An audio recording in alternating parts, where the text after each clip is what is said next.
Hello दोस्तों, नमस्कार। मैं सतीश कुमार एक बार फिर से पहलवान गुरुदीन ग्रुप ऑफ कॉलेज के यूट्यूब चैनल पर आप सभी का हार्दिक स्वागत करता हूं।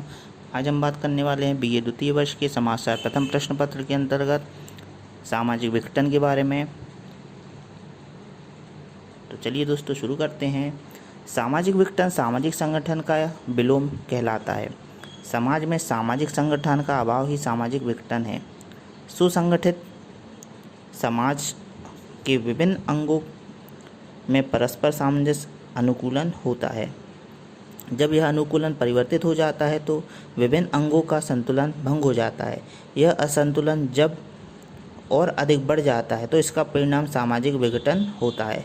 संक्षेप में हम कह सकते हैं कि जब समाज में व्यक्ति परंपरा द्वारा निर्धारित और स्वीकृत आचरण के विरुद्ध कार्य करने लगते हैं, उनमें मतैक्य नहीं होता है तथा उनके स्तर व कार्यों में अंतः दृष्टि गोचर होने लगती है, तो सामाजिक विघटन की स्थिति उत्पन्न हो जाती है।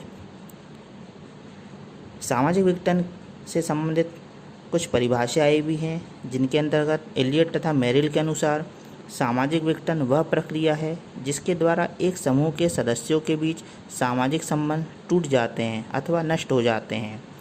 लैंडिस के अनुसार सामाजिक विघटन में मुख्यतः सामाजिक नियंत्रण का भंग होता है, जिससे अव्यवस्था और विभ्रम उत्पन्न होता है।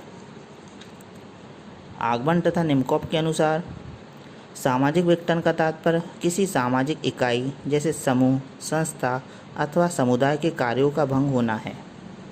अब बात करते हैं दोस्तों सामाजिक विघटन के प्रमुख लक्षणों के बारे में। तो इनके लक्षणों में सबसे पहला है रूढ़ियाँ और संस्थाओं में संघर्ष।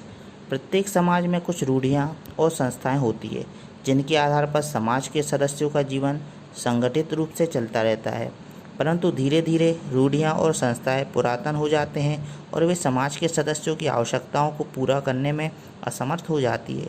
एतयो समाज में परिवर्तन की प्रक्रिया आरंभ हो जाती है। आदर्शों और विचारों के संघर्ष से नवीन नवीन संस्थाएं और नवीन नवीन नियम प्रकाश में आते हैं। इस प्रकार समाज में विचारों में क्रांति आती है, किंतु कुछ अप्रगतिशील विचार वाले व्यक्ति अनेक रूढ़ियों और संस्थाओं के चिपके रहना पसंद करते हैं, तो कुछ उनको समूल नष्ट करना चाहते हैं। तीसरे वर्ग के लोग दोनों के बीच का मार्ग अपनाकर समन्वय में विश्वास चाहते हैं। इस प्रकार प्राचीन रूढ़ियों और नवीन सामाजिक नियमों तथा प्राचीन एवं नवीन संस्थाओं के मध्य एक संघर्ष सा छिड़ जाता है। यह संघर्ष समाज में तथा विभिन्न पीढ़ियों में मतैक्य को नष्ट कर देता है। मतैक्य नष्ट हो जाने से सामाजिक विघटन की प्रक्रिया प्रारंभ हो जाती है। दूसरा लक्षण है समिति या समूह के कार्यों का हस्तांतरण। जब एक समिति या समूह के कार्यों का हस्तांतरण होना प्रारंभ हो जाता है, अर्थात विभिन्न समितियों या समूहों के कार्य स्पष्ट नहीं रह जाते और उनमें अव्यवस्था फैल जाती है, तो सामाजिक विघटन आरंभ हो जाता है। जैसे प्राचीन काल में परिवार द्वारा अनेक कार्यों का संपादन होता था, इसी प्रकार राज्य तथा अन्य समूहों के कार्य भी निश्चित हुआ करते थे। कालांतर में परिवार के अनेक कार्य राज्य ने ले लिए, यहाँ तक कि राज्य सामाजिक जीवन में भी हस्तक्षेप करने लगा। ये सब लक्षण सामाजिक विघटन की प्रक्रिया के लक्षण कहलाते हैं। तीसरा लक्षण है व्यक्तिवाद की धारणा।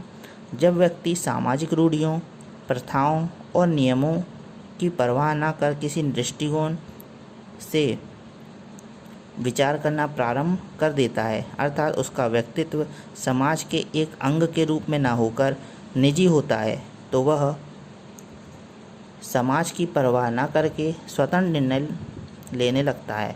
तब सामूहिक नियंत्रण कम हो जाता है और सामाजिक विघटन की प्रक्रिया आरंभ हो जाती है। चौथा लक्षण है सामाजिक ढांचे में परिवर्तन। सामाजिक विघटन में समाज के सदस्यों की स्थिति और कार्यों में परिवर्तन आ जाता है। एक संगठित समाज में प्रत्येक व्यक्ति की स्थिति और कार्य बटे होते हैं, वे उन्हीं के अनुसार कार्य करते हैं, परंतु कालांतर में समाज के सदस्यों की स्थिति और कार्य निश्चित नहीं रहते और वे स्वतंत्रतापूर्वक आचरण करने लगते हैं। इस प्रकार के व्यवहार से सामाजिक विघटन आरंभ हो जाता है। फेरिस ने कहा है, सामाजिक विघटन व्यक्तियों में कार्य के संबंधों का इस अंश तक टूट जाना है जिससे समूह के स्वीकृत कार्यों के करने में बाधा उत्पन्न होती है। तो देखा दोस्तों, आज हमने बात की सामाजिक विघटन के बारे में, उसकी परिभाषाओं और लक्षणों के बारे में। आपको वीडियो कैसा लगा कमेंट बॉक्स में अवश्य लिखें, और अगर अभी तक आपने हमारा चैनल सब्सक्राइब नहीं किया है तो कृपया हमारे चैनल को सब्सक्राइब करें, लाइक करें, कमेंट करें और शेयर करें।